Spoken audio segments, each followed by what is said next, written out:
তাহলে তোমাদের মধ্যে অনেকেই মানে 11-12 এর ইন্টারভিউ দিয়েছিলে, তাই তো? কজন দিয়েছিলে 11-12 এর ইন্টারভিউ? হাত তুলো তো। কেউ দিয়েছিলে? 11-12 এর কে দাওনি? হ্যাঁ, সব 9-10 এর জন্য তোমরা, বুঝলে? আর একজন যে ছিল 9-11-12 দিয়েছিল, আসেনি না কেউ? যাই হোক, তোমাদের যেটা ইন্টারভিউ ভাইভা যেটা, হ্যাঁ, এই ভাইভাটা কিন্তু খুব ইম্পর্টেন্ট। ঠিক আছে, এটা বন্ধ করো।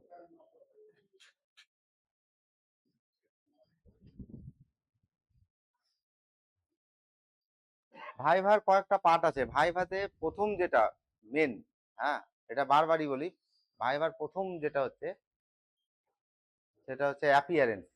ঠিক আছে, তুমি মনে মাথায় রাখবে যে তুমি কোন চাকরির পরীক্ষার জন্য তুমি ভাইভাতে যাচ্ছ, কোন চাকরির পরীক্ষা ভাইভা দিচ্ছ তুমি। ঠিক আছে,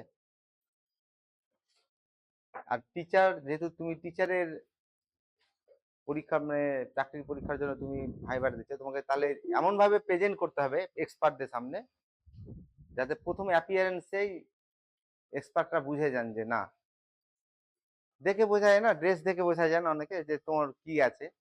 হ্যাঁ, মানে তোমাকে সেই ক্যাটাগরির মধ্যে ফেলে দিতে হবে যে তুমি একজন মানে উড বি টিচার, এটা মাথায় রাখতে হবে।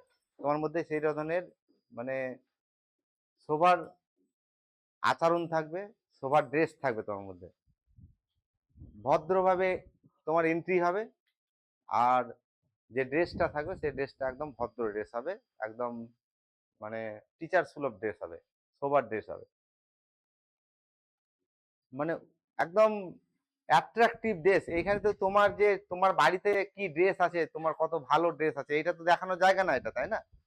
তাহলে তোমাকে মাথায় রাখতে হবে যে আমি যার জন্য যাচ্ছি, যে ভাইভাটার জন্য দিতে যাচ্ছি, তার মানে সঙ্গে সুইটেবল একটা ড্রেস তোমাকে অ্যাডজাস্ট করে যেতে হবে।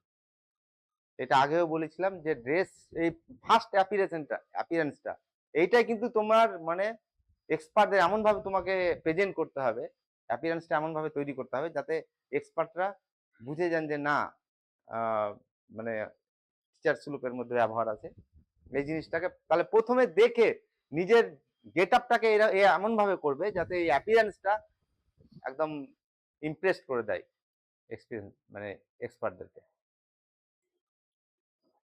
তাহলে কিভাবে করা যেতে পারে এই অ্যাপিয়ারেন্সটা? 1 নম্বর, যে ড্রেসটা পরবে, এটা আগেও বলেছি, ড্রেসটা তোমাদের যারা মানে মেল ক্যান্ডিডেট আছো তাদের জামা থাকবে, প্যান্ট থাকবে, জামাটা থাকবে ফুল স্লিভ মানে পুরো হাত এই পর্যন্ত। ঠিক আছে, আর ফুল স্লিভ জামা থাকবে, আর ফুল স্লিভ জামাটা হবে তোমার লাইট কালার, এটা মাথায় রাখবে, যে কোনো লাইট কালার। তবে প্রিফারেবল বেশি কি হতে পারে, হোয়াইটটা অনেক প্রিফারেবল। ঠিক আছে, হোয়াইট বা হালকা নীল, একদম লাইট নিতে হবে। ঠিক আছে, আর ড্রেসের সঙ্গে এই শার্টের সঙ্গে প্যান্টের একটা কন্ট্রাস্ট রাখতে হবে, মানে একই কালারের করলে হবে না কিন্তু, প্যান্ট সাদা, জামাও সাদা, শার্টও সাদা, এটা করলে হবে না কিন্তু। হ্যাঁ, তাহলে কন্ট্রাস্ট রাখতে হবে। আর শার্ট সবসময় হবে তোমার লাইট কালার, আর ডিপটা একটু মানে প্যান্টটা একটু ডিপ কালার হবে। আর সাদার সঙ্গে যদি সাদা ড্রেস নাও, শার্টটা যদি সাদা নাও তোমরা, ছেলেদের মেলদের জন্য প্রথমে বলছি, তাহলে তোমার প্যান্টটা সাদা বাদ দিয়ে অন্য ডিপ কালার নিতে পারো। কি কালার ভালো হতে পারে তাহলে? ব্ল্যাক, তাই তো? দেখবে বেশিরভাগ স্কুলে কিন্তু ড্রেস যেটা থাকে, স্কুল ড্রেস যেটা করে থাকে, মানে এমনি সরকারি বা বেসরকারি হোক, তার বেশিরভাগ স্কুলের ড্রেসটার শার্টটা কিন্তু মানে হোয়াইটের দিকেই থাকে, হোয়াইট না থাকলেও একদম লাইট কালার থাকে। ঠিক আছে, এইটা তো একটা ইনফরমেশন দেয়, তাই তো নাকি? যখনই তুমি দেখবে একটা সাদা জিনিস পরে আছো, হ্যাঁ, তো তোমার মধ্যে একটা মানে কি একটা মনটা তোমার অনেক কি বলবো, যে মন অনেক পবিত্র হয়ে যায়, মন অনেক ভালো হয়ে যায়, মনটা অনেক মানে টেনশন ফ্রি হয়ে যায়। তা এই সাদা জিনিসটা আর তোমাকে যে দেখবে সাদা কালার, তুমি সাদা ড্রেস পরে আছো, এটা দেখে তোমার প্রতি একটা আলাদা মনোভাব তৈরি হবে। আর মেলরা যদি পারো তাহলে একটা মানে জুতো টাইপের স্পোর্টস শুটাকে অ্যাভয়েড করবে, কিন্তু স্পোর্টস শুটা না, আমার মতে স্পোর্টস শু পরে না যাওয়াই ভালো। আর সেটা যদি ব্ল্যাক কালারের হয় শুটা, চামড়ার বা অন্য কিছু প্লাস্টিকের, সেটা ফুল শু পরে যাবে, ঠিক আছে। আমি আবারও বলছি, ফুল শু পরতে হবে এরকম কোনো কথা নেই কিন্তু। তো এটা একটা মানে এই অ্যাপিয়ারেন্সটা এক্সপার্টরা বেশি প্রিফার করে। আর মেয়েরা যারা আছো, মেয়েরা তোমরা আমার মতে যে যদি মানে শাড়ি ইউজ করে যাও, একটা লাইট কালারের শাড়ি, এটা আমার এটা মানে অভিজ্ঞতার বলতে, যে আমি যখন বিভিন্ন জায়গাতে হিসাবে যাই, তখন এই যারা চুড়িদার পরে যাও মেয়েরা, বা যারা মানে শাড়ি পরে যাও, তাদের মধ্যে একটা আকাশ পাতাল পার্থক্য বোঝা যায়।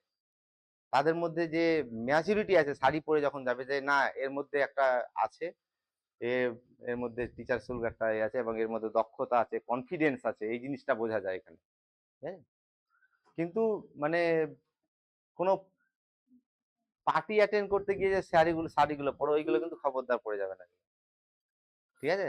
তুমি মাথায় রাখবে যে তুমি শাড়ি দেখাতে যাওনি, এখানে তোমার অ্যাপিয়ারেন্সটা কেমন ভাবে তৈরি করতে হবে, গেট আপটা নিতে হবে, যাতে মানে এক্সপার্টরা ইমপ্রেসড হন যে না একদম যোগ্য টিচারের মতো ড্রেস পরে এসছে, এই জিনিসটা কিন্তু মাথায় রাখতে হবে। আর ফুল স্লিভ যখন পরবে, ফুল স্লিভ আগে বলেছিলাম, ফুল স্লিভ যখন পরবে তখন এই হাতটাকে গুটিয়ে রাখবে না কিন্তু। এভাবে অনেকে যখন যাও ভাই ভাতে, ওই হাতটাকে গুটিয়ে রাখবে না, পুরোটাকে হাতটাকে ফুল করে বোতাম দিয়ে বেঁধে রাখবে। বোঝা গেল? আর অনেকেই মানে মেল ক্যান্ডিডেটরা অনেকে বালা পরো, এই বালা টালা গুলো কিন্তু ইউজ করো না, ঠিক আছে। বালাটা ইউজ করা আমার মতে নাই উচিত আর কি, ঠিক আছে। যদি কোনো ধর্মীয় কারণে, এটা গত ক্লাসে বলেছিলাম যে ধর্মীয় কারণে যদি হয়ে থাকে সেটা আলাদা ব্যাপার, কিন্তু এই কোনো কারণে যদি এমনি পড়ে থাকো যে একটা বালা, এই জিনিসটা বালা পড়ে থাকবে, তোমাকে তো এক্সপার্টরা দেখবেন, মানে তোমার অ্যাপিয়ারেন্সের উপর একটা নাম্বার আছে কিন্তু, টোটাল যত মার্ক, হ্যাঁ, তার মধ্যে অ্যাপিয়ারেন্স একটা ভাইটাল। তুমি যখনই বালা পড়ে যাবে তখন তোমার মধ্যে এক্সপার্টদের মধ্যে আলাদা চিন্তা ভাবনা চলে আসবে, যদি বালা পড়ে এখানে যদি আসে, তাহলে তো বাইরে গিয়ে কলার এমনি করে যাবে, তারপরে হেডফোন যেগুলো আছে হেডফোন নিয়ে ঘুরে বেড়াবে, গলায় হেডফোন যেগুলো থাকে, ঠিক আছে। তাহলে তোমাকে মানে মার্জিত সবকিছু আচার আচরণ ব্যবহার সব মার্জিত ভাবে করে থাকতে হবে। আর ঢোকার সময় অ্যাপিয়ারেন্সটা যখন ঢুকবে তোমরা, তখন দরজাটা আস্তে ভাবে খুলবে, দরজাটাকে কিন্তু পুরো একদম পুরো ওপেন করবে না, একটু ওপেন করে, মানে এটা একটা শিষ্টাচার যে পুরো ওপেন করে দেওয়াটা ঠিক না, যে একটু ওপেন করে তোমার যাতে বডি মুখটা একটু দেখতে পাই, এইভাবে তুমি তখন পারমিশন নেবে কি আমি আসতে আসতে পারি, বা ইংরেজিতে মে আই কামিন, বা যেটা তোমার পছন্দ সেটা তুমি বলবে। তো আমার মতে মাতৃভাষা ইউজ করে এন্ট্রিটা নেওয়া অনেক ভালো তোমাদের জন্য। তাহলে আসার পরে আস্তে আস্তে একদম প্রথম এই যে এন্ট্রান্সটা হচ্ছে তোমার, এটা দেখবেন কিন্তু এক্সপার্টরা, যে তুমি ঢুকলে একদম পুরো দরজা খুলে দিলে এইভাবে স্যার আসবো স্যার যদি বলো, এটা একটা আলাদা, এভাবে দরজাটা আস্তে করে খুলে দিয়ে স্যার আসবো বলে পারমিশন নিচ্ছ, দুটো এই এন্ট্রিটা কিন্তু বিশাল ভাইটাল জিনিস, এন্ট্রিটাকে তোমাকে ঠিক করতে হবে। তারপরে দরজা থেকে এক্সপার্টদের সামনে যে তোমার চেয়ারটা রাখা থাকবে, এই মুভমেন্টটা খুব ভাইটাল, এই মুভমেন্টটা খুব সুন্দরভাবে হেঁটে এমন ভাবে হাঁটবে, প্রত্যেকটা স্টেপ হালকা করে হবে, স্টেপ যখন নিবে তখন কোনো আওয়াজ হবে না, ঠিক আছে। অনেকে এইভাবে পাকে এমনি করে আওয়াজ করে দেয় না, এইরকম করে কিন্তু করা যাবে না, একদম সুন্দরভাবে। আর এমনি করেও হাঁটবে না, একদম হাতটা এইভাবে থাকবে, এমনি করে হেঁটে যাবে, ঠিক আছে। দিয়ে এসে চেয়ারের সামনে দাঁড়াবে। এখানে বিভিন্ন এক্সপার্টরা বিভিন্ন ভাবে ভাইবাটা শুরু করে, যে প্রথমেই দাঁড়িয়ে আছো তখনই হয়তো তোমাকে নাম জিজ্ঞেস করে নিল, এটা হতে পারে, নাম কি, কোথা থেকে এসছো, তুমি দাঁড়িয়ে আছো চেয়ারের পাশে দাঁড়িয়ে আছো, তখন এই কথাটা এই প্রশ্নগুলো করতে পারে। ঠিক আছে? যখন এক্সপার্টরা প্রশ্ন করবেন তখন প্রশ্নগুলোকে তোমাকে রিপ্লাই দিতে হবে।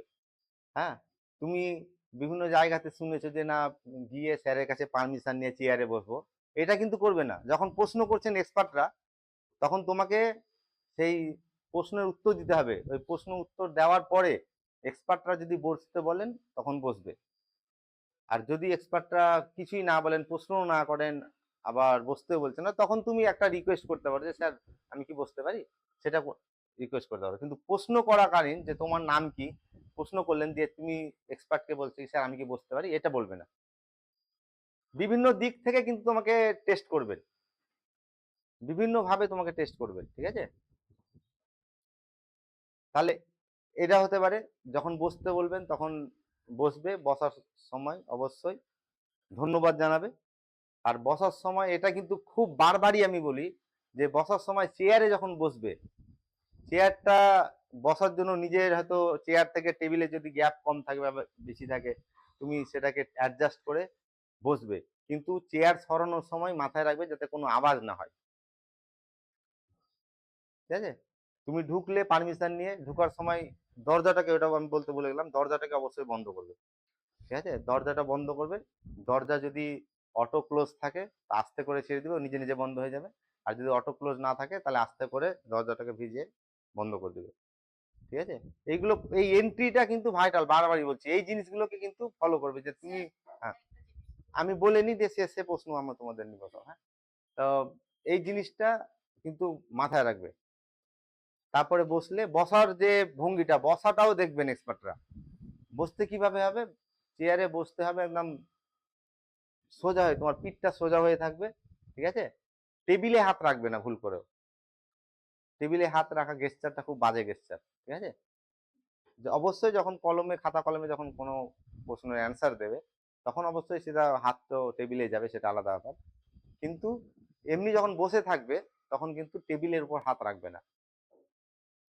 হাতটা রাখবে তোমার, ডান হাতটা ডান থাইয়ের উপরে রাখবে, ডান পায়ের উপরে, আর বাম হাতটা বাম পায়ের উপরে রাখবে। এইভাবে এমনি করেও রাখবে না হাতটাকে, ঠিক আছে? একদম দুটো হাত আলাদা করে রাখবে। আর ভুল করেও চেয়ারে হেলান দেবে না। চেয়ারে সবসময় কিভাবে থাকতে হবে, সোজাভাবে থাকবে। এই যে যেটা বললাম, এইটাতে কিন্তু ইমপ্রেসড হয়ে যাবে এক্সপার্টরা। তাহলে এই প্রথম এন্ট্রিটাকে কিন্তু কি করতে হবে, তোমাকে ভালো করে মেনটেন করতে হবে।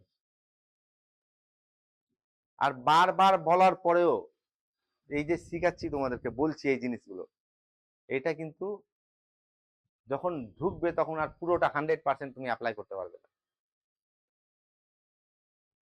100% অ্যাপ্লাই করতে পারবে না। আমিও যদি ইন্টারভিউ এর ক্যান্ডিডেট হয়ে যাই, আমি তোমাদেরকে এত বলছি, তাও আমার কিছু না কিছু আমি একটা মিস হয়ে যাবে। তার কি ওয়ে? তাহলে এটা বারবার কি করতে হবে, প্র্যাকটিস করতে হবে এটা তোমাদেরকে, ঠিক আছে? ওর জন্য মক ভাইভাটা বেশি করে দিতে হবে। এই এই এন্ট্রিটাকে তোমাকে কি করতে হবে, একদম মডিফাইড, একদম যেরকম হওয়া উচিত একদম পারফেক্টলি প্রেজেন্ট করতে হবে। আমি এখানে শিওর তোমাদের তো আবার আমি মক ভাইবা নেব একটা, 4 জনের বা 5 জনের একটা করে 4 জন এক্সপার্টে আমি আপাতত ইয়ে করেছি, মক ভাইবা নেব। ওইখানে দেখবে যে যে বললাম তোমরা 100%, সকলেই 100% কেউ করতে পারবে না। কেন করতে পারবে না? তার মধ্যে তখন একটা টেনশন থাকে, তাই তো নাকি? টেনশন থাকবেই। বাইরে বসে আছো, একজন গেছে, ঠিক আছে? মানে সিরিয়ালটা দেখো তোমার কিরকম সিরিয়াল হচ্ছে। মানে একজন একজন ক্যান্ডিডেট এক্সপার্ট রুমে গেছে, তারপরে একজন আছে, তারপরে তুমি একজন আছে, তোমার 3 নম্বরে পড়ছে আর কি। তারপরে তোমার পরে আরো আছে। তোমার নিজের ভাবনাটাকে ভাবো, তোমার কি, তোমার মধ্যে কি হচ্ছে। তারপরে যে ক্যান্ডিডেট বেরিয়ে আসলো, তুমি তাকে জিজ্ঞেস করলো কি ধরলে, কিছু বুঝতে পারলাম না, কোথা থেকে কি করলো। তাতে তোমার কিন্তু আরো প্যালপিটেশন বেড়ে গেল, আরো টেনশন বেড়ে গেল। আমার মতে ওই জন্য কে কি প্রশ্ন করলো, কে কোন এক্সপার্ট কাকে কি প্রশ্ন করেছেন, এটা কোনো তখন আর ডিসকাস করবে না। কারণ 100% ধরে নাও ওই প্রশ্ন আর তোমাকে করবে না, এটা তো ঠিক। এই প্রশ্ন আর করবে না, মোটামুটি ধরে নাও যে এই প্রশ্নটা যে ক্যান্ডিডেটটা বেরিয়ে এসছে, তোমাদেরকে বললো এই প্রশ্নটা করা হয়েছে, এই প্রশ্নটা হবে না, প্রায় ধরেই নাও। রিপিট হতে পারে, 2-1টা পরে রিপিট হতে পারে, কিন্তু তোমার ক্ষেত্রে আর আসবে না এটা, মানে ধরে নেওয়া যেতে পারে আর কি। তাহলে তোমার কি হলো, প্রশ্নটা করে কি লাভ হলো তোমার? মানে যে ক্যান্ডিডেট বেরিয়ে আসলো তাকে তুমি জিজ্ঞেস করলে, এটাতে কি তোমার কোনো লাভ হলো? আরো লস হলো, তোমার ক্ষতি হলো আরো। তোমার তোমার মধ্যে কি হলো, আরো মানে টেনশনটা বেড়ে গেল, যে ওই ক্যান্ডিডেট এইরকম ভাবে হতাশ হয়ে বেরিয়ে আসলো, তাহলে তোমার মধ্যে আরো একটা টেনশন কাজ করবে। আর টেনশনটাই হচ্ছে ইন্টারভিউয়ের সব থেকে বড় শত্রু। টেনশনটা সব থেকে বড় শত্রু। এটাকে, এই টেনশনকে, এই শত্রুটাকে তোমাকে জয় করতে হবে, এই শত্রুটাকে পরাজয় মানে সাইডে রাখতে হবে। টেনশন কি করে সাইডে রাখা যায়? একটা কথা, প্রথম কথা হচ্ছে যে তুমি যদি ভালো করে সাবজেক্ট পড়ে থাকো, তুমি যদি নিজের সাবজেক্টটা, অন্য কিছু বাদ দিলাম, এখানে একটা জিনিস বারবারই বলি আমি, যে ভাইভার কোনো তো সিলেবাস নেই, কোথা থেকে ধরবে কোনো এ নাই, কিন্তু তুমি তোমার সাবজেক্টটা অন্তত ভালো করে পড়ে যাবে। আর যখন বেশি ভালো করে পড়বে তখন তোমার মধ্যে একটা কনফিডেন্স থাকবে, আর কনফিডেন্স থাকলে টেনশন সাইড থাকবে, এটা মাথায় রাখবে। আর কনফিডেন্সও আছে, আবার টেনশনও আছে, সেই টেনশনটা কি করবে, কনফিডেন্সকে কমিয়ে দেবে। অনেক জানা জিনিসের উত্তর তুমি দিতে পারবে না, পরে এসে দেখবে যে এই প্রশ্নটা আমি জানতাম, দিতে পারবে না। তাহলে এই টেনশনটাকে কিন্তু এ করতে হবে, টেনশন যেভাবে হোক তোমাকে টেনশনটাকে ওভারকাম করতে হবে। আর টেনশন ওভারকাম করার অনেকগুলো পদ্ধতি আছে, সবগুলোর ক্ষেত্রে সকলে প্রযোজ্য হয় না, কিন্তু সর্বসম্মতভাবে যেটা আমরা নিজের এক্সপিরিয়েন্স বা বিভিন্ন জনের কাছ থেকে আলোচনা করে পাই, যে এক্সপার্টদের সামনে যখন